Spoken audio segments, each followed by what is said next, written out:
राष्ट्रीय पिछड़ा वर्ग मोर्चा के द्वारा, मुझे लगता है ऐसे ही ठीक है। इससे तो साथियों, राष्ट्रीय पिछड़ा वर्ग मोर्चा के द्वारा अब आवाज जा रही है। सही है। पूरे उत्तर प्रदेश के 75 जिलों के लिए ये परिवर्तन यात्रा कल से कुशीनगर से शुरू की गई है। इतनी बड़ी परिवर्तन यात्रा पूरे उत्तर प्रदेश के 75 जिलों के लिए ये परिवर्तन यात्रा क्यों निकाली गई है, इस बात को जानना और समझना जरूरी है। आप सभी लोग जानते हैं कि देश की आजादी को लगभग 75 साल हो गए। नहीं चला कि 75 साल की आजादी में देश में जानवरों की गिनती हुई, कुत्तों की भी गिनती हुई, हिजड़ों की भी गिनती हुई, मगर पिछड़ों की गिनती आजादी के 74-75 साल में नहीं हुई। हर बिरादरी वाले अपनी बिरादरी का संगठन चला रहे हैं, लेकिन उनको, और हर बिरादरी वाला कहता हम इतने परसेंट हैं, इतने परसेंट। अगर उसको पूछो इतने परसेंट हो, पता कहां से चला? तो 75 साल में आजादी के पिछड़े वर्ग के लोगों की जनगणना ही नहीं हुई। और जब जनगणना नहीं हुई आजादी के 75 साल में, तो पिछड़े वर्ग के जो सही आंकड़े आने चाहिए थे, वो सही आंकड़े पिछड़े वर्ग के आजादी के 75 साल में नहीं आए। और जब सही आंकड़े नहीं आए, तो संख्या के अनुपात में हिस्सा भी पिछड़े वर्ग को नहीं मिला। शेड्यूल कास्ट की जितनी संख्या है उतना परसेंट आरक्षण शेड्यूल कास्ट को है। आदिवासी की जितनी संख्या है उतना परसेंट आरक्षण आदिवासी को है। कम से कम कागज में तो है ही, लागू करने वालों ने आज तक कोटा पूरा नहीं किया, ये अलग बात है, लेकिन कागज में उनको उनकी जितनी संख्या है उतना परसेंट आरक्षण है। लेकिन पिछड़े वर्ग की संख्या 52% है। और ये जो 52% का आंकड़ा है, ये भी 1931 की जनगणना का है। मतलब 1947 में देश आजाद हुआ। देश की आजादी के पहले 1931 में जो जनगणना हुई, उसके मुताबिक देश में जो ओबीसी है, जो पिछड़ा वर्ग है, उसकी आबादी देश में 52% है। लेकिन 52% जो ओबीसी है, उसको केवल 27% आरक्षण देश में लागू हुआ। और 27% आरक्षण में भी क्रीमी लेयर लगा दिया गया। 27% आरक्षण में क्रीमी लेयर लगा दिया गया। शेड्यूल कास्ट के रिजर्वेशन में क्रीमी लेयर नहीं है, शेड्यूल ट्राइब के रिजर्वेशन में क्रीमी लेयर नहीं है, तो फिर ओबीसी के रिजर्वेशन में क्रीमी लेयर क्यों लगाया गया? क्रीमी लेयर का मतलब भी हमारे बहुत सारे लोग नहीं जानते। क्रीमी लेयर का मतलब यह है देसी और देहाती भाषा में कि जिसके पास दांत है उसको चना नहीं मिलेगा, और जिसके पास दांत नहीं है उसको चना दिखाया जाएगा, क्योंकि वो चना खा ही नहीं सकता है। समझाने के लिए ये बात बता रहा हूं कि जो ओबीसी अपने बच्चे को पढ़ा सकता है, जैसे मान लो अगर कोटा भेजना है बच्चे को डॉक्टर की तैयारी करने के लिए, तो जिसके पास 10 लाख रुपया होगा वही ना कोटा भेज के तैयारी करवा पाएगा। जिसके पास 10-20 लाख रुपया नहीं है, वो कोटा भेज के अपने बच्चे को तैयारी करवा पाएगा। तो जिसके पास 10 लाख रुपया इनकम है, वो तो क्रीमी लेयर में आ गया। अब जो क्रीमी लेयर में आ गया, उसको आरक्षण का लाभ नहीं मिलेगा। और जो पढ़ाने लायक ही नहीं है, महंगी एजुकेशन अपने बच्चे को देने लायक नहीं है, वो आरक्षण के दायरे में रहेगा। लेकिन जब वो पढ़ा ही नहीं पाएगा महंगी एजुकेशन में, तो उसका बच्चा बगैर पढ़े आगे आरक्षण कैसे ले लेगा?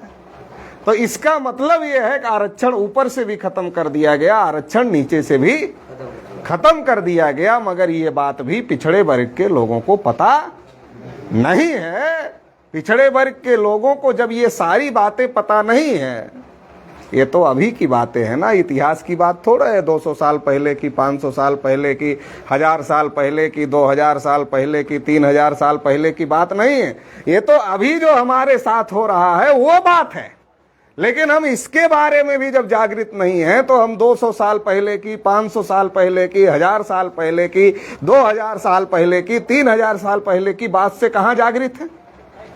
और जब हम जागृत नहीं है अपने इतिहास से और हमारे साथ क्या हो रहा है क्या नहीं हो रहा है इस बात से, तो क्या हो रहा है इससे, हमारा दुश्मन हमको गुमराह करके हमारा समर्थन तो ले रहा है मगर काम अपना कर रहा है।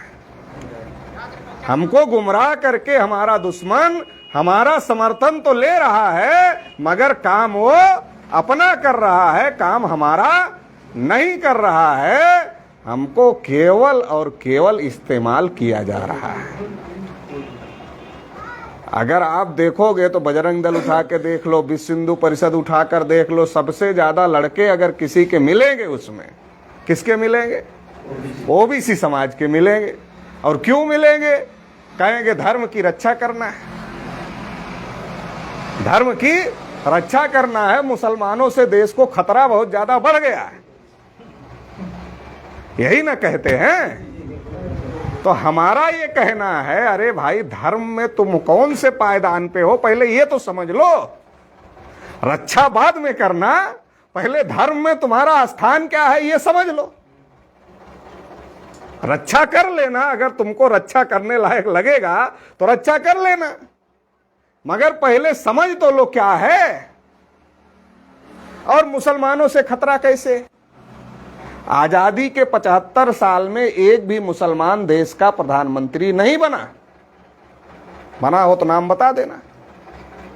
आजादी के 75 साल में एक भी मुसलमान देश का प्रधानमंत्री नहीं बना, एक भी शेड्यूल कास्ट का आदमी देश का प्रधानमंत्री नहीं बना। अगर कोई बना है तो बता देना।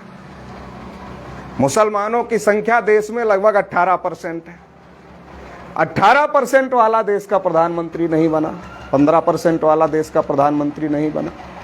और शेड्यूल कास्ट की, शेड्यूल ट्राइब की संख्या 22-22%, उनका भी कोई प्रधानमंत्री नहीं बना। और हम पिछड़े वर्ग के लोगों की संख्या देश में 52% है, 52% है। 52% का मतलब होता है आधे से भी 2% ज्यादा है। हमारा 5 साल के लिए कोई प्रधानमंत्री नहीं बना। अगर नरेंद्र मोदी को छोड़ दिया जाए तो नरेंद्र मोदी तो पिछड़ा होने की नौटंकी ना कर रहा है। चौधरी चरण सिंह कुछ दिन के लिए बने थे, सरकार गिर गई थी। देवगौड़ा जो दक्षिण भारत के हैं वो कुछ दिन के लिए बने थे, 2 ही पिछड़े वर्ग के आदमी प्रधानमंत्री बने, लेकिन उनकी सरकारें चल नहीं पाई, वो सरकारें गिर गई, ब्राह्मणों ने गिरा दिया। तो सवाल यह है कि अगर देश में जो 85% समाज का आदमी है, SC, ST, OBC माइनॉरिटी, जिसकी आबादी देश में 85 से 90% है, उसका कोई आदमी देश में 5 साल के लिए प्रधानमंत्री नहीं बन पा रहा। आजादी के 74-75 साल। और बड़ी हैरानी की बात है, हमें क्या पढ़ाया जा रहा, मुसलमानों से देश को खतरा है, मुसलमानों से खतरा है, लड़ो मुसलमानों से। लड़ने के लिए हम मुसलमान से लड़े, लड़ने के लिए हम लड़े, और मलाई कौन खाएगा, मलाई पंडित जी खाएंगे। अभी वर्मा जी बता रहे थे ना, हर जगह उनका कब्जा है।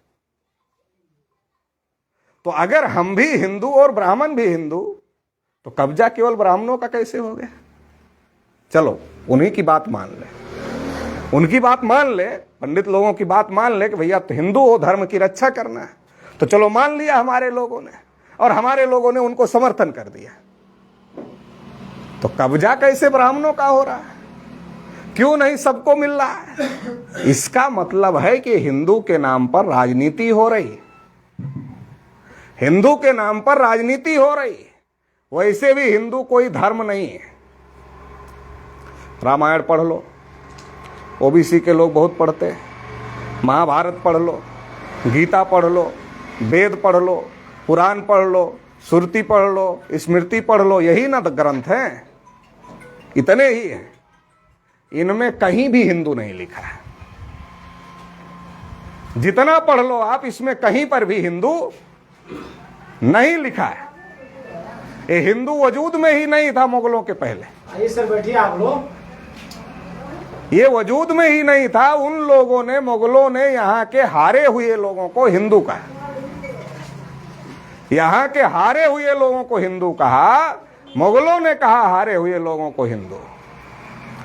तब ब्राह्मण कह रहे थे हम हिंदू नहीं हैं। जब जजिया कर लगाया मुगलों ने, तो ब्राह्मणों ने घर घेर लिया मुगलों का और कहा हम हिंदू नहीं हैं, हम हारे नहीं, हम तो इन लोगों को हराए हैं, इनके ऊपर राज कर रहे हैं, आप हमें हिंदू नहीं कह सकते। सवाल है, और ब्राह्मणों ने जजिया कर नहीं दिया जो हिंदुओं के ऊपर लगाया था मुगलों ने। तो सवाल है, जो ब्राह्मण कह रहे थे हम हिंदू नहीं हैं, आज वो हमारे गली मोहल्ले में आकर के क्यों कह रहे हैं गर्व से कहो हम हिंदू हैं, क्यों हमको हिंदू बना रहे हैं? उसका कारण है कि ब्राह्मणों की आबादी देश में 3.5% है, और 3.5% ब्राह्मण किसी गांव में पंच और सरपंच का चुनाव अपने वोट से नहीं जीत सकते। पूरे भारत के किसी भी ग्राम सभा में, पूरे भारत के किसी भी ग्राम सभा का चुनाव ब्राह्मण अपने वोट से नहीं जीत सकता, पंच का, प्रधान का। तो जो ब्राह्मण गांव में सरपंच का चुनाव नहीं जीत सकता, वो अपने वोट से देश का प्रधानमंत्री कैसे हो जाएगा? जो गांव में सरपंच का चुनाव अपने वोट से नहीं जीत सकता, वो देश का प्रधानमंत्री अपने वोट से कैसे हो जाएगा? नहीं हो सकता। ब्राह्मणों को पता चला तो निरहु को भी वोट देने का अधिकार मिल गया, घुरहु को भी वोट देने का अधिकार मिल गया, फेंकू को भी वोट देने का अधिकार मिल गया, बहाऊ को भी वोट देने का अधिकार मिल गया, राजा राम को भी वोट डालने का अधिकार मिल गया, सीताराम को भी वोट डालने का अधिकार मिल गया। कहने का मतलब है कि हमारे लोग नाम तो ऐसे न रखते थे पंडित जी लोग।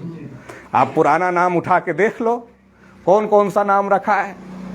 तो उनको पता चला कि देश में पिछड़े लोगों को, शेड्यूल कास्ट के लोगों को, आदिवासियों को, माइनॉरिटीज के लोगों को, सबको वोट डालने का अधिकार मिल गया। अब जब वोट डालने का अधिकार मिल गया, तो इसका मतलब राजा और रानी के पेट से तो पैदा नहीं होगा, क्योंकि संविधान में बाबा साहब अम्बेडकर ने लिख दिया कि अब रानी के पेट से राजा पैदा नहीं होगा, राजा बैलेट बॉक्स से पैदा होगा। अब बैलेट बॉक्स में जो ज्यादा वोट पड़ेगा जिसके फेवर में, उसका राजा पैदा होगा। अब ज्यादा कौन है? ज्यादा ओबीसी है 52%, ज्यादा SC ST है 22%, ज्यादा मुसलमान है 15 से 18%। तो ज्यादा तो ये है। तो राज किसका होना चाहिए? जो ज्यादा है उसका राज होना चाहिए। लेकिन राज किसका है? जो कम है उसका राज है। तो ये कम वाले 3.5% के लोग अपना राज स्थापित करने के लिए कहते हैं नहीं, मुसलमानों से खतरा है, सारे हिंदू इकट्ठा हो जाओ। जब मुसलमान से लड़ना हो तब हम बहुत बढ़िया वाले हिंदू होते हैं, पहले नंबर वाले होते हैं, और जब वोट डालना हो तब भी बहुत बढ़िया वाले हिंदू होते हैं। लेकिन जब अधिकार की बात करें तब हिंदू नहीं होते। हाँ, चंदा देना हो तब भी पिछड़े वर्ग वाले नंबर 1 के हिंदू रहते हैं, उसमें भी नंबर 1 के रहते हैं। लेकिन अगर अधिकार की बात करें तो हिंदू नहीं होते। उदाहरण देके आपको बता रहा, 16 नवंबर 1992 को सुप्रीम कोर्ट से मंडल कमीशन का फैसला आया। मंडल कमीशन अब क्या है? बहुत सारे ओबीसी के लोग सुने होंगे, बहुत सारे लोग सुने ही नहीं होंगे। मंडल कमीशन, बीपी मंडल साहब जो यादव थे जाति के, बिहार के मुख्यमंत्री थे, उनकी अध्यक्षता में एक कमीशन बनाया गया सरकार के द्वारा कि आप पता करो ये पिछड़े वर्ग के लोग कौन कौन से हैं, इनको क्या क्या अधिकार मिलना चाहिए। तो मंडल कमीशन ने, मंडल साहब ने, बीपी मंडल साहब ने जो रिपोर्ट दिया उसको 90 में लागू किया। बीपी सिंह की सरकार थी और सरकार गिर गई जनता पार्टी की। और 31 ब्राह्मण वकील मिल करके सुप्रीम कोर्ट चले गए। किसके खिलाफ में? जो ओबीसी को 27% आरक्षण लागू हुआ उसके खिलाफ में 31 ब्राह्मण वकील मिलके सुप्रीम कोर्ट चले गए। और सुप्रीम कोर्ट ने उस पर रोक लगा दिया कि जब तक फैसला नहीं आएगा तब तक मंडल कमीशन के ऊपर कोई अमल नहीं किया जाएगा।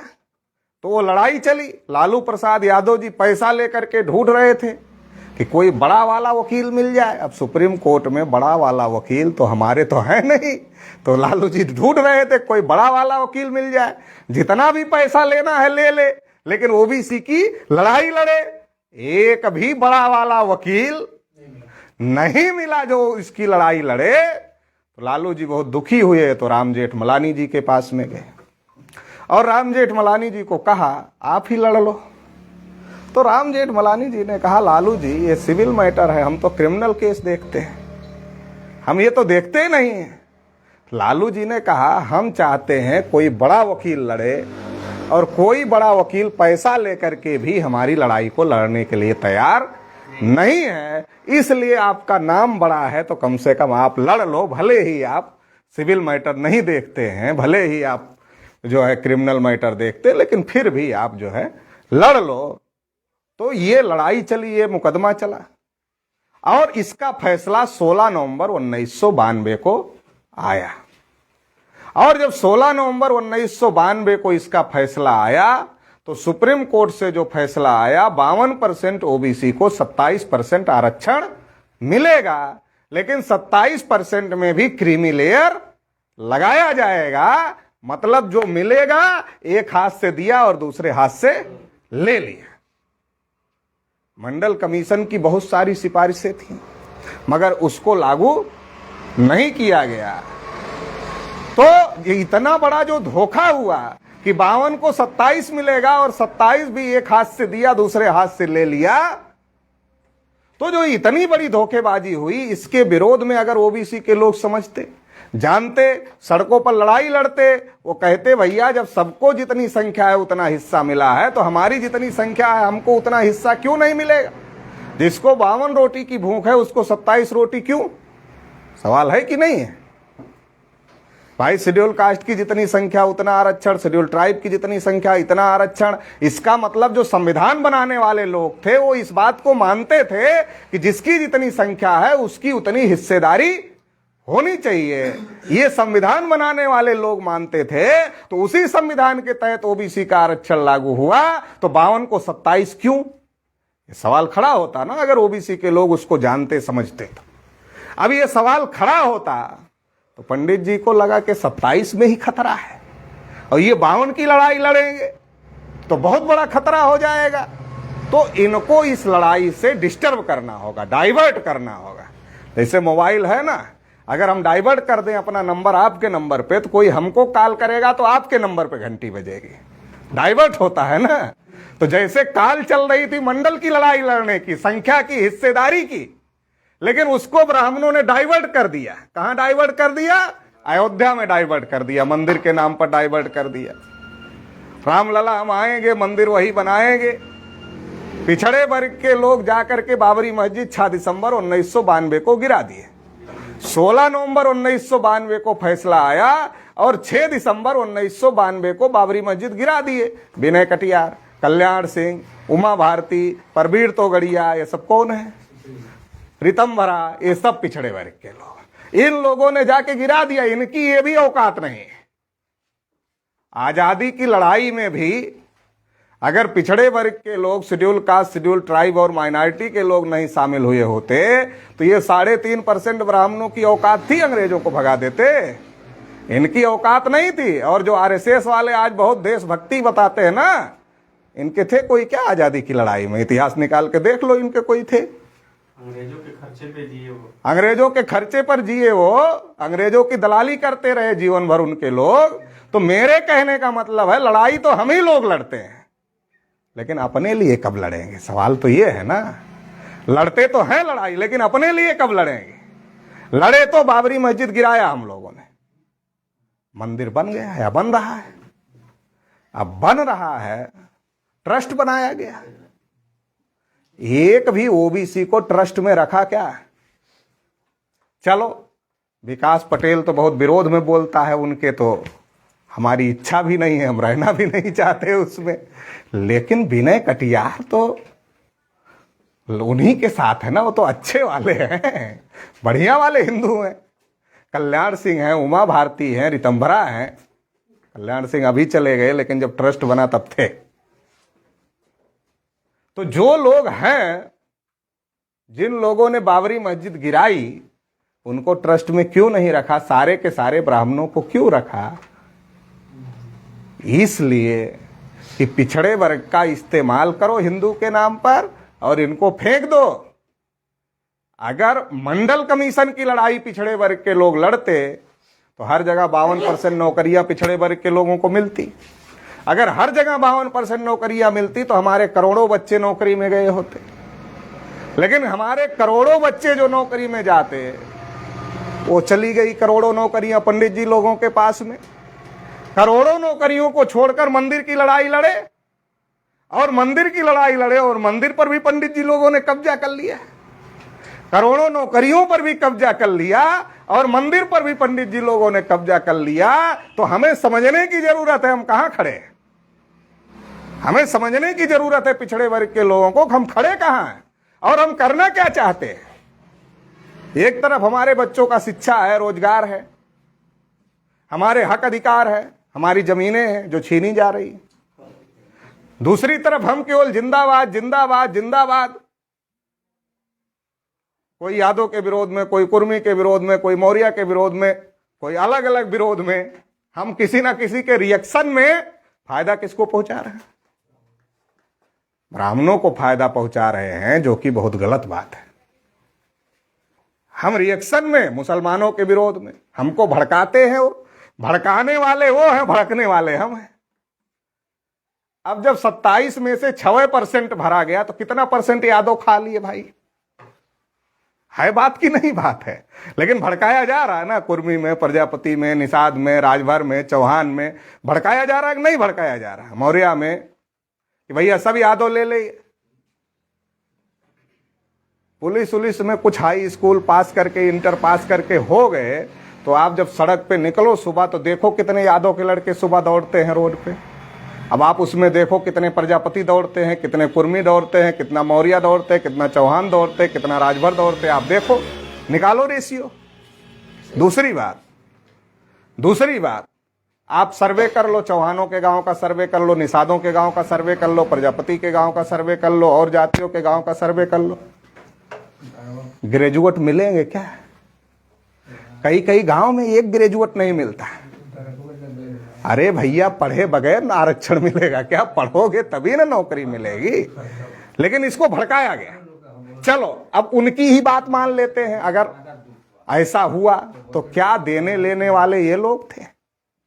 तो अभी तो उन्हीं की सरकार है, तो क्यों नहीं दे देते? जिनको नहीं मिला उनको दे रहे हैं क्या? अरे जो नौकरियां थी वो भी खत्म कर रहे हैं, दे नहीं रहे हैं। तो इससे समझने की जरूरत है कि देने लेने का मामला नहीं है, ये भड़का करके राज करने का मामला है, सबका समर्थन लेकर के। ये बात समझने की जरूरत है। और अगर ये बात समझने में पिछड़ा वर्ग फेल हो गया तो पिछड़ा वर्ग की आने वाली जो कौमें हैं, जो आने वाली जनरेशन है, वो इस देश में ब्राह्मणों की गुलाम हो जाएगी। ये बात पिछड़े वर्ग के लोगों को समझ लेना चाहिए। आप बताइए, अभी तो हम लोग आरक्षण की बात कर रहे हैं और उधर कुछ बच ही नहीं रहा है। मोदी जी ने 2014 के पहले कहा था कि देश नहीं बिकने दूंगा, तो हमारे लोग बहुत खुश हो गए थे भाई। जैसे दूसरे लोग सब दे आए थे, बेच आए थे, तो मोदी जी रोक रहे, तो कहा देश नहीं बिकने दूंगा, खुश हो गए। और जब मोदी जी प्रधानमंत्री बन गए तो मन ही कसम खा लिया कि जब तक पूरा देश अडानी और अंबानी को नहीं सौंप दूंगा तब तक चैन से नहीं बैठूंगा। खबरें उतना नहीं आती जितना बिक रहा है, क्योंकि टीवी अखबार में वही लोग बैठे हैं, तो जितना बिक रहा है उतनी खबरें नहीं आती। बिक बहुत रहा है, और जब बिक रहा है तो आरक्षण कहाँ मिलेगा? आरक्षण तो सरकारी जगह है ना। हम तो जानते हैं कि जिस गांव में लोग रेलवे में गड्ढा खोदने के लिए गए थे पहले, अनपढ़ लोग, वो परमानेंट हुए और पेंशन लेके निकले। और अकेले नहीं, गांव से 10 आदमी और लेके गए। आप देखिए जो पुराने समय में होंगे, वो जिस गांव में एक घर टेलीफोन वाला होगा, कम से कम 5, 7, 10 घर होंगे टेलीफोन में। रेलवे वाला जहां होगा 5, 7, 10 घर होंगे, क्योंकि एक गया और 10 को और लेके गया। वहां खुद भी परमानेंट हुआ और उनको भी परमानेंट कराया, खुद भी पेंशन लिया, उनको भी पेंशन दिलाया और अपने बच्चों को भी लगा दिया उसमें। उनके बच्चे भी अब रिटायर के कागार पर हैं या रिटायर हो गए हैं, पेंशन ले रहे हैं। सवाल ये है कि तब तो अनपढ़ लोग सरकारी हो जा रहे थे। आज जो ग्रेजुएट इंजीनियर है, जिसको आप बीटेक करा रहे हो, वो सरकारी हो पाएगा या हो रहा है? कहाँ हो रहा है? वो 10,000 में प्राइवेट नौकरी कर रहा है किसी ना किसी कंपनी में, और जब शादी विवाह हो जाता तो कहता आप घर कुछ करेंगे भैया।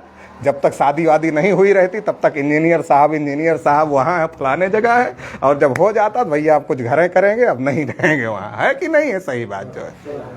तो आप बताइए कि स्थिति कहाँ जा रही है। अरे आप डेली का डेली ये रेलवे स्टेशन बेच दिया, ये रेलवे स्टेशन बेच दिया, ये रेलवे स्टेशन बेच दिया, ये एयरपोर्ट बेच दिया, ये कंपनी बेच दिया, ये कंपनी बेच दिया, और खुलेआम कह दिया कि व्यापार करना सरकार का काम नहीं है। इसका मतलब है कि सरकार को क्या चाहिए? केवल पुलिस चाहिए डंडा मारने के लिए। सरकार को देश का विकास करने के लिए कोई सरकारी संस्थान नहीं चाहिए। सरकार को केवल डंडा मारने के लिए पुलिस चाहिए। जैसे कोरोना के समय में डंडा मारा, जैसे किसानों के आंदोलन में डंडा मारा, तो डंडा मारने के लिए केवल सरकार को पुलिस चाहिए, लेकिन सरकार को कोई भी सरकारी चीज नहीं चाहिए। और अभी पुलिस भी है, आने वाले समय में ये पुलिस भी अडानी और अंबानी की हो जाएगी। ये पुलिस भी प्राइवेट हो जाएगी, अडानी और अंबानी की हो जाएगी। स्पेशल सिक्योरिटी फोर्स बनाया है उत्तर प्रदेश में, वो बगैर वारंट के किसी के घर की तलाशी ले सकते हैं। तो बहुत सारी बातें हो रही हैं, उन बातों को समझने की जरूरत है। हमारी संख्या ज्यादा, हमें शासन के बारे में सोचना चाहिए, राशन के बारे में नहीं सोचना चाहिए। लेकिन आजकल राशन के बारे में ज्यादा सोच रहे हैं, शासन के बारे में कम सोच रहे हैं। और हम ये नहीं सोच रहे हैं कि जिनके पुरखे राजा महाराजा थे उनको राशन तक लाया कौन, राशन तक पहुंचाया किसने, कि हम राशन पर सोचने के मजबूर हो गए राजपाट छोड़ के।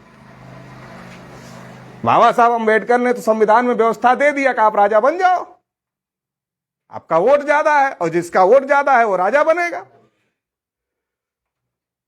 लेकिन हम दूसरों को राजा बना रहे, केवल आपस में ईर्ष्या द्वेष जलन में। और जिनको हम बना रहे वो हमारी पीढ़ियों का सत्यानाश करने में लगे हुए। जड़ पे गर्म पानी डालने का काम हो रहा है। प्राइमरी स्कूल का सर्वे कर लो, जितने एक अक्षर की पढ़ाई नहीं होती किसी प्राइमरी स्कूल में। बच्चा किताब भले भूल जाए, कटोरा नहीं भूलता है। और कक्षा 8 पास हो जाएगा, उसको कह दो अपना नाम लिख, अपने बाप का नाम लिख, अपने माँ का नाम लिख, अपने बाबा का नाम लिख पाएगा? 90% नहीं लिख पाए। और जो नाम नहीं लिख पाएगा वो कौन सा आईएएस का क्वालिफाई करेगा, कौन सा पीसीएस क्वालिफाई करेगा, कौन सा डॉक्टर की पढ़ाई पढ़ेगा, कौन सा प्रोफेसर की पढ़ाई पढ़ेगा? और जब नहीं पढ़ेगा तो जानेगा देश दुनिया में क्या हो रहा है। आजकल तो स्किल डेवलपमेंट चल रहा है भैया, हाई स्कूल पास कर लो, इंटर पास कर लो, और कोई बढ़ई का काम सीख लो, कोई लोहार का काम सीख लो, कोई टीवी बनाने का काम सीख लो, कोई ये काम सीख लो, कोई वो काम। सरकार क्या कर रही? तुम्हारा जो पेशा था वही काम करो आगे। कहां ले जा रहे हैं देश को, समझने की जरूरत है। केवल किसान निधि और राशन तक अगर सोचोगे तो आपकी आने वाली पीढ़ियां कहां जाएंगी, इसके बारे में कौन सोचेगा? प्राइमरी स्कूल में जो पढ़ नहीं पाता, नाम नहीं लिख पाता, काका गागा नहीं लिख पाता, वो क्या करेगा? कहां से आपके समाज में वकील मिलेंगे आने वाले समय में? कहां से आपके समाज में अच्छे नेता मिलेंगे आने वाले समय में? कहां से आपके समाज में डॉक्टर मिलेंगे आने वाले समय में? कहां से आपके समाज में अधिकारी मिलेंगे आने वाले समय में? मिलेंगे कहां? अभी तो प्राइवेट स्कूलों की कुछ पढ़ाई सस्ती है, ये ऐसे नहीं रहेगी। आने वाले समय में ये बहुत महंगी होने वाली। लखनऊ वगैरह में हम लोग जानते हैं, अगर बाप कह दे ना, बच्चे का तो परीक्षा होती ही होती है, बाप का भी इंटरव्यू होता है। और अगर बाप कह दे मैं मजदूर हूं, मैं किसान हूं, तो उसका एडमिशन ही नहीं होगा। आप सोचिए कि जैसे उन लोगों ने ग्रंथों में लिखा था शूद्रों के लिए कि इनको पढ़ने लिखने का अधिकार नहीं होगा, धन संपत्ति रखने का अधिकार नहीं होगा, बोलने सुनने का अधिकार नहीं होगा, कुर्सी पर बैठने का अधिकार नहीं होगा। और अगर इनके कान में ज्ञान का एक शब्द पड़ जाए तो शीशा डाल देना चाहिए, आंख से देख लें तो आंख में सूजा डाल देना चाहिए, उच्चारण करे तो जीभ काट लेनी चाहिए। ये किसके लिए लिखा था? हमारे ही लिए लिखा था। लेकिन हमको पता है क्या हमारे लिए लिखा था? हम तो कहते हो चमार पासी शूद्र हैं, हम थोड़े ही हैं, हमको पता ही नहीं। ढोल गंवार शूद्र पसनारी सकल तारणा के अधिकारी तुलसीदास ने लिख दिया। सुबह उठ के हम रोज भजन गा रहे हैं।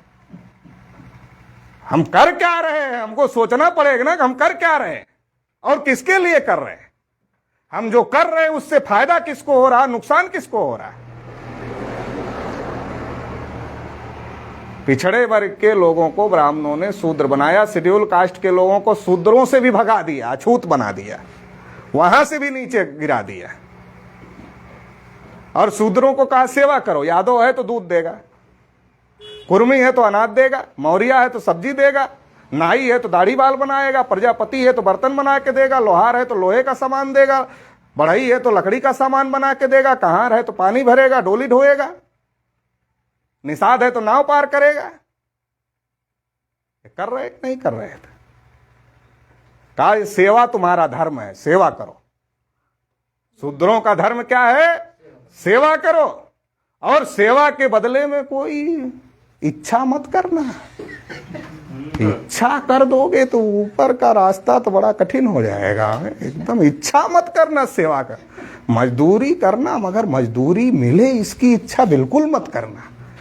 तो निस्वार्थ भाव से हमारी हजारों पीढ़ियों ने सेवा किया, क्योंकि उनको बताया गया कि ये जो तुम शूद्र वर्ण में पैदा हुए हो, ये जो तुम शूद्र वर्ण में पैदा हुए हो, ये तुम्हारे पिछले जन्म के कर्मों का फल है। पिछले जन्म में खराब कर्म किए इसलिए शूद्र वर्ण में पैदा हो। तो इस जन्म में अच्छा काम करो। तो अच्छा काम क्या करो? तो निष्काम भाव से ब्राह्मणों की सेवा करो, तो अगले जन्म में तुम भी ब्राह्मण में पैदा हो सकते हो। तो हमारी हजारों पीढ़ियों ने निष्काम भाव से, निष्काम भाव का मतलब बगैर किसी इच्छा किए हुए सेवा किया, ब्राह्मण फिर भी नहीं हुए। अब आप सोच रहे होंगे पटेल जी इस जन्म का तो पता है, अगले जन्म में ब्राह्मण नहीं हुए, ये आप कैसे कह रहे हैं? तो उसका मेरे पास डाटा है। हमारी आबादी है 52%। अब 52% हमारी आबादी है और निष्काम भाव से सेवा किया, चलो 52% नहीं किए होंगे, 52 का आधा किए होंगे, 20-25% तो किए होंगे ना। अगर उतने भी ब्राह्मण हो गए होते तब भी ब्राह्मण 25% होते देश में। वो 3.5 के 3.5 ही हैं, तो फिर कहां से हमारे लोग ब्राह्मण हो गए? तो हमारे लोगों को बेवकूफ बनाने का काम किया, और जिन लोगों ने हमको शूद्र बनाया था आज वो हमको हिंदू बना रहे हैं। जब शूद्र बनाया था तब भी गुलाम बनाने के लिए बनाया था, आज हमको हिंदू बना रहे हैं, हिंदू भी गुलाम बनाने के लिए बना रहे हैं कि आप हिंदू के नाम पर नारा लगाओ और उधर देश में बैठ करके हम सब बेचेंगे तुम्हारा ही आरक्षण, तुम्हारी ही नौकरी, तुम्हारी ही शिक्षा खत्म करेंगे, ताकि जैसे तुमको पहले गुलाम बनाया था और संविधान ने तुम्हें आजाद किया अधिकार देके, फिर से हम तुमको उसी स्थिति में पहुंचाने का काम करें। इसके लिए हिंदू बनाने का काम कर रहे हैं। इस साजिश को, इस षड्यंत्र को समझने की जरूरत है। अगर पिछड़ा वर्ग ही इस देश को बचा सकता है, पिछड़ा वर्ग ही इस देश को बचा सकता है। 52% आबादी है पिछड़े वर्ग की। पिछड़ा वर्ग जिस पलरे में जाएगा उसी का पलरा भारी होगा। अगर पिछड़ा वर्ग अगर आज हिंदू नहीं बना होता तो ये जो सरकारें बन रही है बनती नहीं। पिछड़े वर्ग का दिमाग खराब किया हुआ है, और इतना खराब किया हुआ है कि हम अपने ही पैर पर कुल्हाड़ी मारने चले, अपने ही पैर पर कुल्हाड़ी मारने के लिए चले हैं, और कुल्हाड़ी लग रही है। तो अभी भी समय है, अभी भी संभलने की जरूरत है। अपने हक अधिकार के लिए खड़े होने की जरूरत है। आने वाली पीढ़ियां खड़ी नहीं हो पाएंगी, इस स्थिति में पहुंचाना चाहते हैं ये लोग। 3 काले कानून से तो जो जमीन है ना, जिस पर हम लोग कहते हैं ना अपना कमाते हैं अपना खाते हैं, तो जमीन है ना, इसीलिए कहते हैं। जमीन चली जाए तो कैसे कहेंगे अपना कमाते अपना खाते हैं। तो ये जमीन भी तो चली गई थी, लेकिन वो अभी पीछा नहीं छोड़ेंगे। अभी तो वो कह रहे हैं कि हमने जो किया उस पर जनता ने मोहर लगा दिया। क्या कह रहे हैं?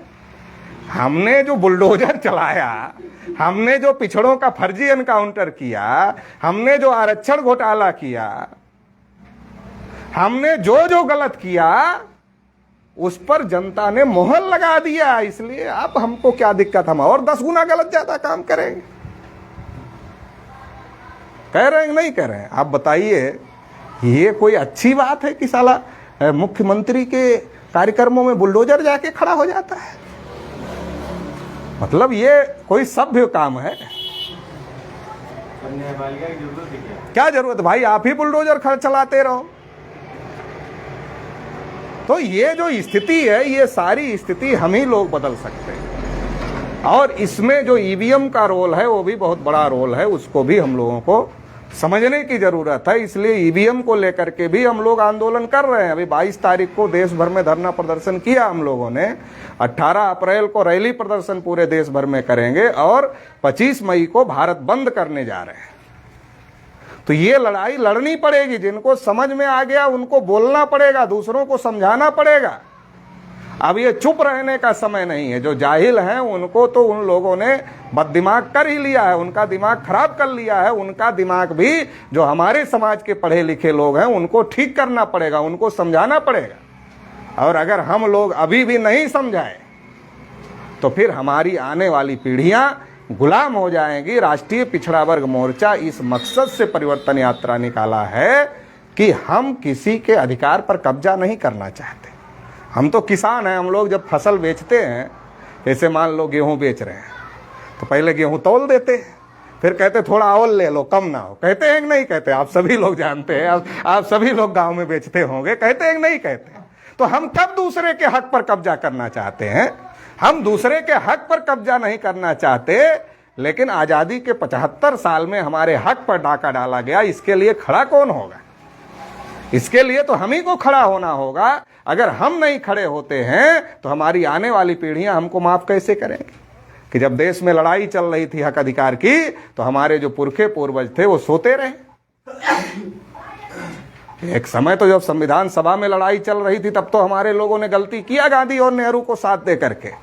अगर उस समय गलती नहीं करते और हमारे लोग भी अपने हक की बात उस समय कर लेते, गांधी और नेहरू पर भरोसा नहीं करते, तो उसी समय अधिकार मिल गया होता।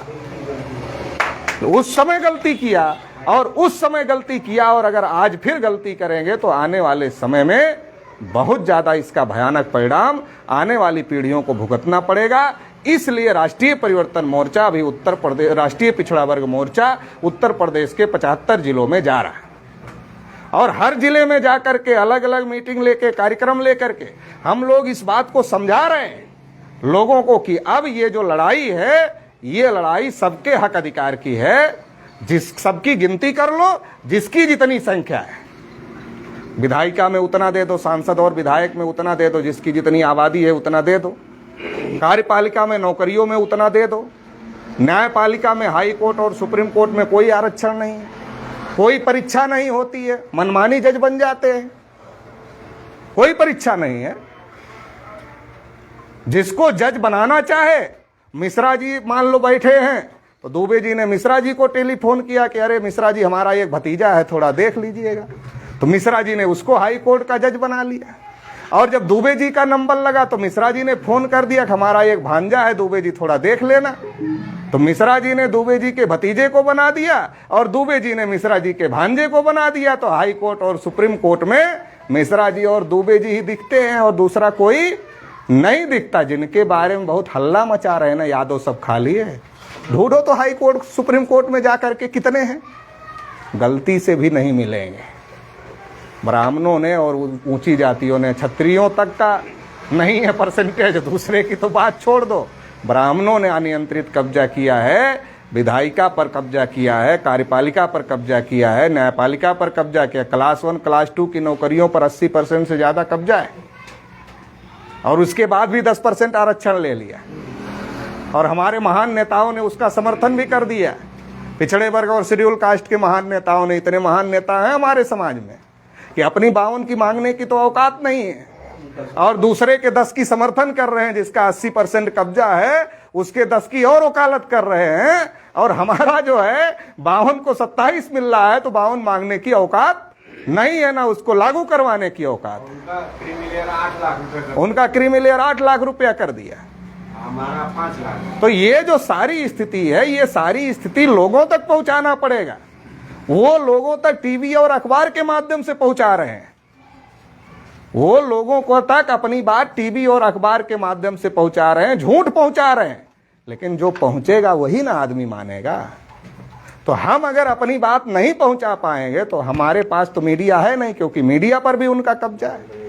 तो हमारे पास एक तो सोशल मीडिया है, गांव लेवल तक सोशल मीडिया बनाई जाए, व्हाट्सएप ग्रुप, फेसबुक ग्रुप बनाया जाए, गांव लेवल तक जोड़ा जाए, और इस तरीके की जो बातें हैं वो वहां तक पहुंचाई जाए।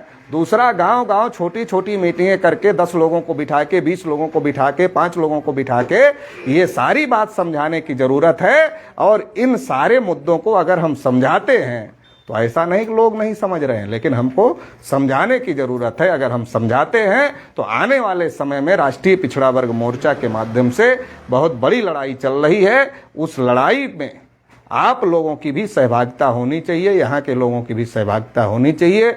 18 तारीख के रैली प्रदर्शन के लिए भी और 25 मई के भारत बंद के लिए भी। अब चुप नहीं रहना है, अब लड़ना है, और जो लड़ता है उसी का साथ देना है। जो लड़ता नहीं है उसका साथ नहीं देना है, जो लड़ता है उसका ही साथ देना है। नहीं तो हम लोग क्या सोचते हैं, यार लड़ तो रहा है मगर हमारी बिरादरी का तो है नहीं। अब तो बिरादरी के नाम पर कोई अधिकार थोड़ा ही मिला, अधिकार तो ओबीसी के नाम पर मिला है, अधिकार SC ST के नाम पर मिला, बिरादरी के नाम पर थोड़ा ही अधिकार मिला है। अधिकार मिला ओबीसी के नाम पर, और नेता चाहिए बिरादरी का है। अधिकार मिला ओबीसी के नाम पर और नेता चाहिए बिरादरी का है। तो हर बिरादरी का नेता एक एक मुखौटा बीजेपी वाले दिखा देते हैं। दिखा रहे हैं नहीं दिखा रहे, उसका थाने का चौकीदार भी नहीं सुनता है। जो नेता हमारे समाज का जिसको बीजेपी वाले मुखौटा दिखा रहे हैं उसका थाने का चौकीदार भी नहीं सुनता है, लेकिन हमारा आदमी कहता अपना बिरादरी का नेता है। बिरादरी के नाम पर अधिकार नहीं मिला है, ओबीसी के नाम पर अधिकार मिला है, इसलिए नेता भी ओबीसी के, SC ST के, माइनॉरिटी के हक की लड़ाई लड़ने वाला चुनना पड़ेगा। तो आपकी लड़ाई हो सकती है, नहीं तो आपकी लड़ाई नहीं हो सकती है। नरेंद्र मोदी को तो बनाया, कहा मैं ओबीसी हूं, ओबीसी हूं, ओबीसी हूं, और जब प्रधानमंत्री बन गए 314 ओबीसी के बच्चे IAS की परीक्षा पास किए थे, नियुक्ति को रोक दिया क्रीमिलेयर के नाम पर। 314 मतलब आधे भारत के कलेक्टर हो जाते। स्कॉलरशिप बंद कर दिया ओबीसी के लोगों की, बजट ही नहीं दिए, और जाति आधारित जनगणना के लिए सुप्रीम कोर्ट में हलफनामा दे दिया कि हम नहीं कर सकते। क्यों भाई, आप तो पिछड़े वर्ग के हो, आप तो ये चिल्ला करके आए थे कि हम ओबीसी हैं। जब आप चिल्ला करके आए थे आप ओबीसी हैं, तो आप ओबीसी के हक में फैसले करने से क्यों डर रहे हो? नीट में ओबीसी को रिजर्वेशन नहीं दिया, क्यों डर रहे हो आप ओबीसी के हक में फैसले देने से? तो आप नहीं डर रहे हो, बल्कि आपके फैसले ही कोई और कर रहा है। देखने के लिए नरेंद्र मोदी प्रधानमंत्री हैं, लेकिन नरेंद्र मोदी मुख नहीं है, मुखौटा है, और सारे फैसले मोहन भागवत पीछे से लेने का काम RSS करता है। इसकी वजह से नरेंद्र मोदी कोई भी फैसला पिछड़े वर्ग के समर्थन में नहीं कर पा रहे। तो ये सारी बातें हम लोगों को समझने की जरूरत है, बताने की जरूरत है, और इस लड़ाई को हम लोगों को मजबूत करने की जरूरत है। समय ज़्यादा हो रहा है, 2 बज गया। बहुत सारी बातें हैं, लेकिन फिर कभी मौका मिलेगा तो और भी बहुत सारी बातें कही जाएंगी। इस मौके पर मैं इतना ही कहना चाहता हूँ। इस परिवर्तन यात्रा का आप लोगों ने स्वागत किया, समर्थन किया, और हमारी बातों को आप लोगों ने बहुत ही ध्यानपूर्वक सुना। इसके लिए आप लोगों को बहुत बहुत आभार, धन्यवाद।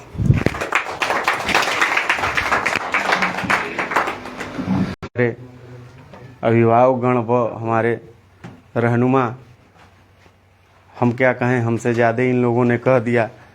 अगर इनकी बातों को 100% अगर हम लोग अमलता में लाएं तो उसके लिए सबसे ज़रूरी है कि हम अपना स्ट्रेंथ बढ़ाएं। और आने वाले समय में इनकी बातें 100% सही हैं। ये नहीं है कि हम अगर कह दें कि ये बात इन्होंने झूठ बोली, अक्षरशः लफ्ज़ ब लफ्ज़ इन्होंने सत्य बोला। आने वाले समय में अगर हम लोग इनकी बातों पे न चलें और सच्चाई इन्होंने बयान किया तो आने वाला दिन और समय बहुत दुर्लभ होगा। आजकल के समय में आए दिन हर गली चौराहे नुक्कड़ पे ये सब हम लोगों को दिन देखने को मिलता है। और हम ज़्यादा न कहते हुए अपनी बातों को समाप्त करते हैं और कार्यक्रम की समाप्ति की घोषणा करते हैं। सबको जय।